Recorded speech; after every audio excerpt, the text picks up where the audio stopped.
দিয়ে বাসায় গিয়ে নামাজ পড় যা। ও বুঝতে পেরেছি, নামাজের কথা বলে কাজ ফাঁকি দেওয়ার ধান্দা, তাই না? এই যা, সর এখান থেকে, সর। বেয়াদব, ছোট মুখে বড় কথা বলে।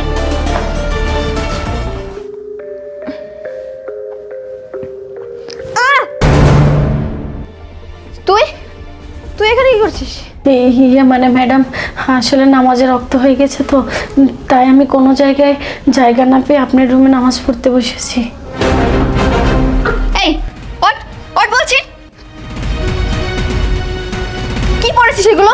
তুই জানিস না আমি বোরখা দেখলে ভয় পাই? তোকে না বারণ করেছে এগুলো না পড়তে? আমাকে মাফ করবেন। আর আপনি এগুলো কি বলতেছেন?